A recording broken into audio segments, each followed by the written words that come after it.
So I'm embarrassed that I have a career. I talk about things like trust and cooperation, and there should be no demand for my work.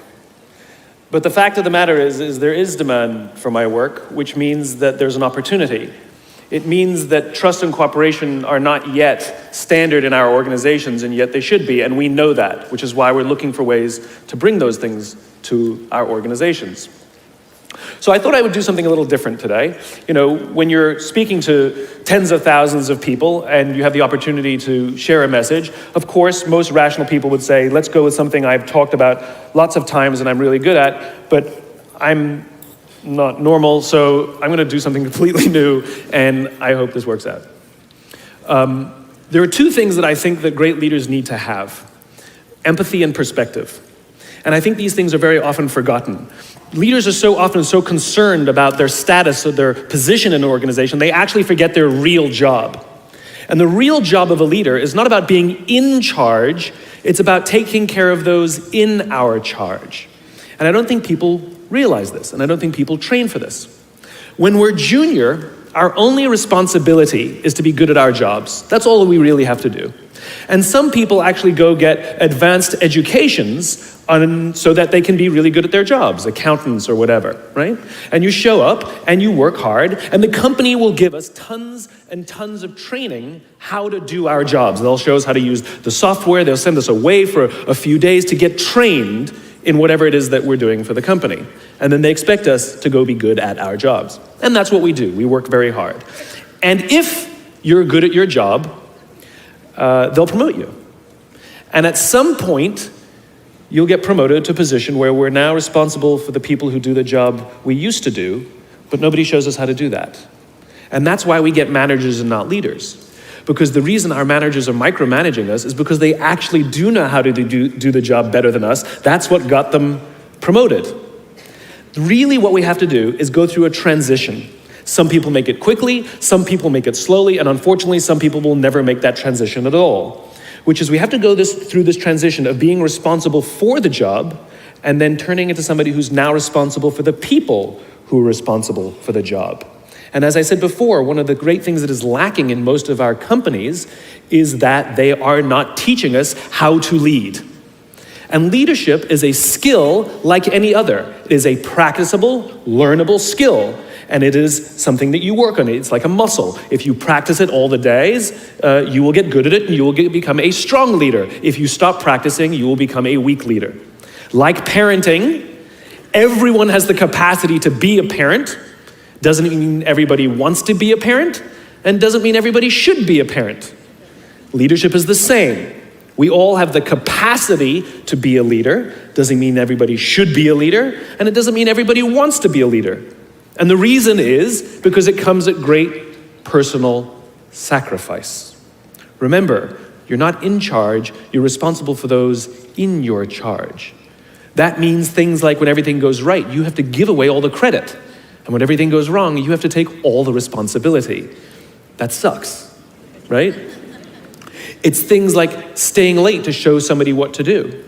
It's things like when something does actually break, when something goes wrong, instead of yelling and screaming and taking over, you say, try again.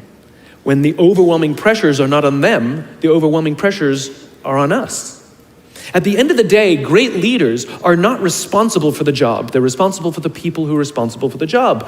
They're not even responsible for the results. I love talking to CEOs and say, what's your priority? And they put their hands on their hips all proudly and say, my priority is my customer. I'm like, really? You haven't talked to a customer in 15 years. There's no CEO on the planet responsible for the customer. They're just not. They're responsible for the people who are responsible for the people who are responsible for the customer. I'll tell you a true story. A few months ago, I stayed at the Four Seasons in Las Vegas. It is a wonderful hotel. And the reason it's a wonderful hotel is not because of the fancy beds. Any hotel can go and buy a fancy bed. The reason it's a wonderful hotel is because of the people who work there. If you walk past somebody at the Four Seasons and they say hello to you, you get the feeling that they actually wanted to say hello to you. It's not that somebody told them that you have to say hello to all the customers, say hello to all the guests, right? You actually feel that they care. Now, in their lobby, they have a coffee stand. And one afternoon, I went to buy a cup of coffee, and there was a barista by the name of Noah who was serving me. Noah was fantastic. He was friendly and fun, and he was engaging with me, and I had so much fun buying a cup of coffee, I actually think I gave 100% tip, right? He was wonderful. So as is my nature, I asked Noah, do you like your job? And without skipping a beat, Noah says, I love my job. And so I followed up. I said, what is it that the Four Seasons is doing that would make you say to me, I love my job? And without skipping a beat, Noah said, throughout the day, managers will walk past me and ask me how I'm doing, if there's anything that I need to do my job better. He said, not just my manager, any manager. And then he said something magical. He says, I also work at Caesar's palace. And at Caesar's palace, the managers are trying to make sure we're doing everything right. They catch us when we do things wrong. He says, when I go to work there, I like to keep my head under the radar and just get through the day so I can get my paycheck. He says, here at the Four Seasons, I feel I can be myself. Same person, entirely a different experience from the customer who will engage with Noah. So we in leadership are always criticizing the people. We're always saying, we got to get the right people on the bus. I've got to fill my team. I got to get the right people. But the reality is, it's not the people. It's the leadership. If we create the right environment, we will get people like Noah at the Four Seasons. If we create the wrong environment, we will get people like Noah at Caesar's palace. It's not the people. And yet we're so quick to hire and fire. You can't hire and fire your children. If your kids are struggling, we don't say, you got to see at school, you're up for adoption. So why is it that when somebody has performance problems at work, why is it that our instinct is to say, you're out? We do not practice empathy. What does empathy look like? Here's the lack of empathy. This is normal in our business world. You walk into someone's office, someone walks into our office and says, your numbers have been down for the third quarter in a row. You have to pick up your numbers, otherwise I can't guarantee what the future will look like. How inspired do you think that person is to come to work the next day? Here's what empathy looks like. You walk into someone's office, someone walks into your office and says, your numbers are down for the third quarter in a row. Are you okay? I'm worried about you. What's going on? We all have performance issues. Maybe someone's kid is sick. Maybe they're having problems in their marriage. Maybe one of their parents is dying. We don't know what's going on in their lives. And of course it will affect performance at work. Empathy is being concerned about the human being, not just their output. We have, for some reason, our work world has changed over the past 20 and 30 years. We are suffering the side effects of business theories left over from the 80s and 90s. And they are bad for people, and they are bad for business. Let me give you an example. The concept of shareholder supremacy was a theory proposed in the late 1970s. It was popularized in the 80s and 90s. It is now standard form today. You talk to any public company and you ask them their priority and they say maximize shareholder value. Really? That's like a coach prioritizing the needs of the fans over the needs of the players. How are you going to build a winning team with that model? But that's normal today. We don't even perceive it as broken or damaged or wrong or outdated. Remember, the 80s and 90s were boom years with relative peace and a kinder, gentler Cold War. Nobody was practicing hiding under their desks in school anymore.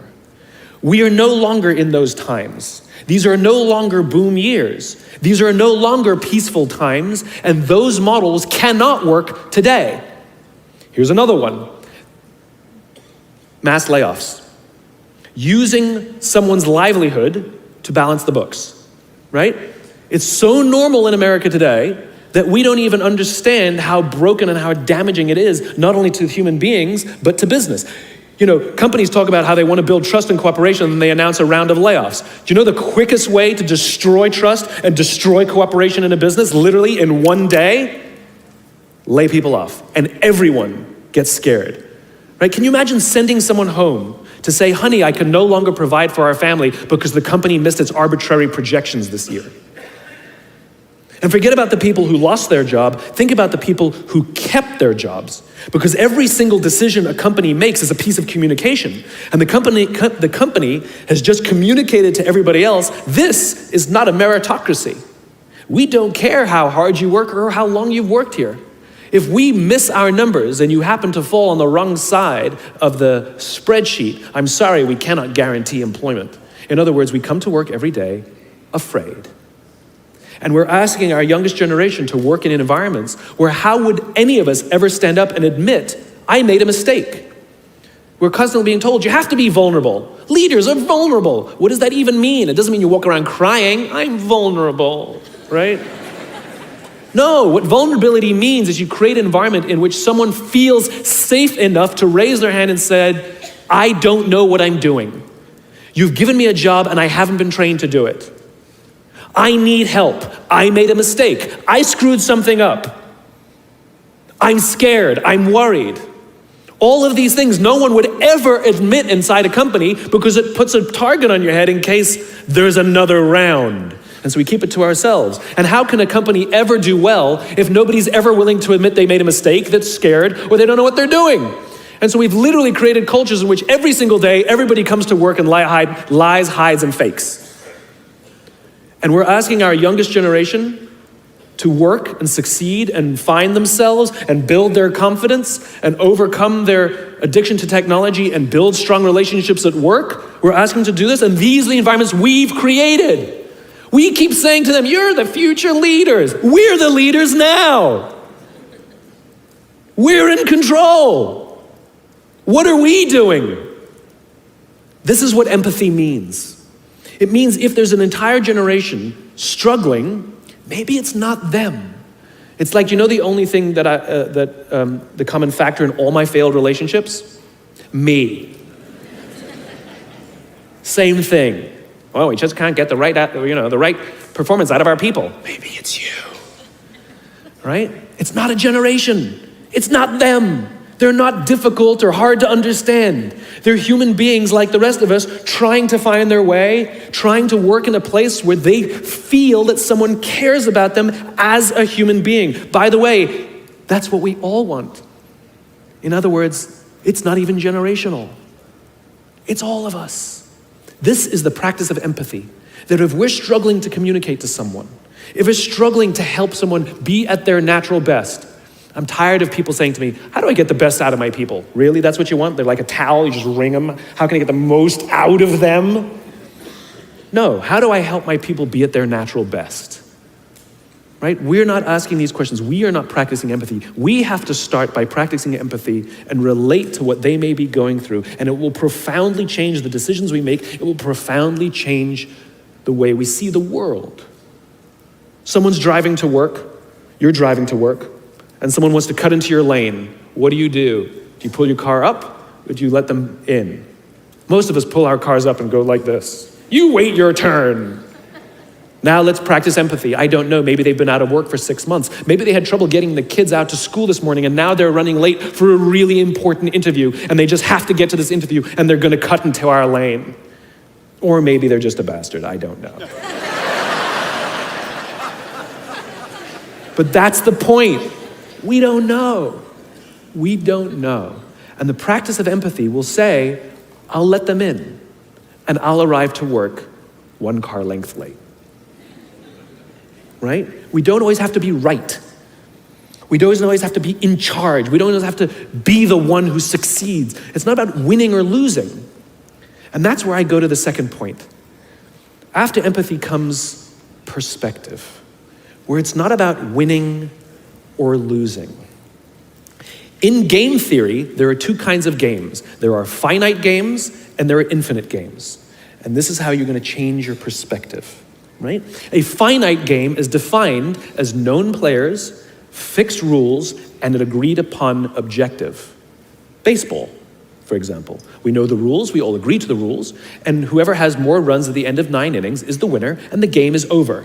No one ever says, we can just play 2 more innings, I know we can come back. It doesn't work that way. The game is over, right? That's a finite game. Then you have an infinite game. Infinite games are defined as known and unknown players. The rules are changeable, And the objective is to keep the game in play, to perpetuate the game. When you pit a finite player versus a finite player, the system is stable. Baseball is stable, right? When you pit an infinite player versus an infinite player, the system is also stable. Like the Cold War, for example, because there cannot be a winner and a loser. There are no winners and losers in an infinite game, right? It doesn't exist. And because there are no winners or losers, what ends up happening in the infinite contest is players drop out when they run out of the will or the resources to play. But there's no winners or losers. Problems arise when you pit a finite player versus an infinite player, because a finite player is playing to win, and an infinite player is playing to keep the game going, right? This is what happened to us in Vietnam. We were playing to win, and the Vietnamese were fighting for their lives. We were the ones who got stuck in quagmire. This is the Soviet Union and Afghanistan. They were trying to beat the Mujahideen, and the Mujahideen would fight for as long as is necessary. Quagmire. Now let's look at business. The game of business has pre-existed or has existed long before every single company that exists on this planet today. And it will outlast every single company that exists on this planet today. There's no winning the game of business. And the reason is because we haven't agreed to the rules. I get such a kick out of this. You realize how many companies actually don't know the game they're in, right? Listen to the language that the companies use. We're trying to beat our competition. We're trying to be number one. Did you know that we were ranked number one? Look at the listing. Based on what criteria? Revenues, profits, market share, square footage, number of employees. Based on what time frame? A quarter, a year, 5 years, 10 years, 20 years, 50 years, 100 years? I haven't agreed to those standards. How can you declare yourself the winner? How can you declare yourself number one where no one else in the game has agreed to the rules? It's arbitrary. There is no winning because there's no end. In other words, companies are playing finite games. Listen to their language. They're trying to beat their competition. What does that even mean?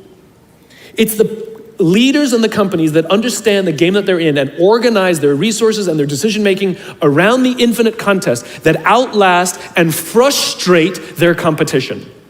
All the companies that we refer to as the exceptions, Southwest Airlines, Apple Computers, Harley Davidson, they're the exception. No, they're playing the infinite contest. They frustrate their competition. Is what happens.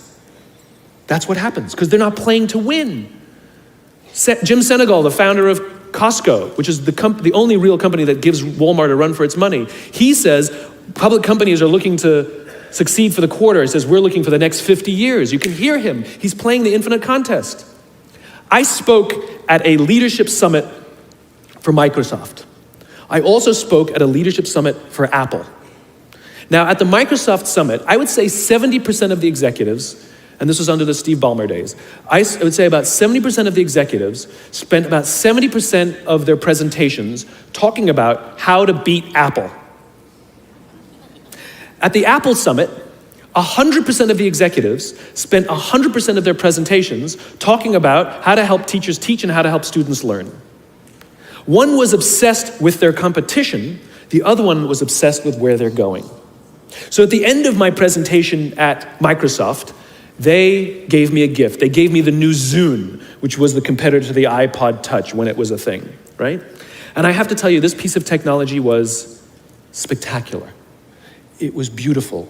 The user interface was incredible. The design was amazing. It was intuitive. It was one of the most beautiful, elegant pieces of technology I'd ever seen, right? Now, it didn't work with iTunes, which is an entirely different problem. I couldn't use it. But that's something else. I'm sitting in the back of a taxi with a senior Apple executive, sort of employee number 12 kind of guy, and I decide to stir the pot. And I turn to him and I say, you know, I spoke at a Microsoft summit, and they gave me their new Zune, and I have to tell you, it is so much better than your iPod Touch. And he turned to me and said, I have no doubt. Conversation over.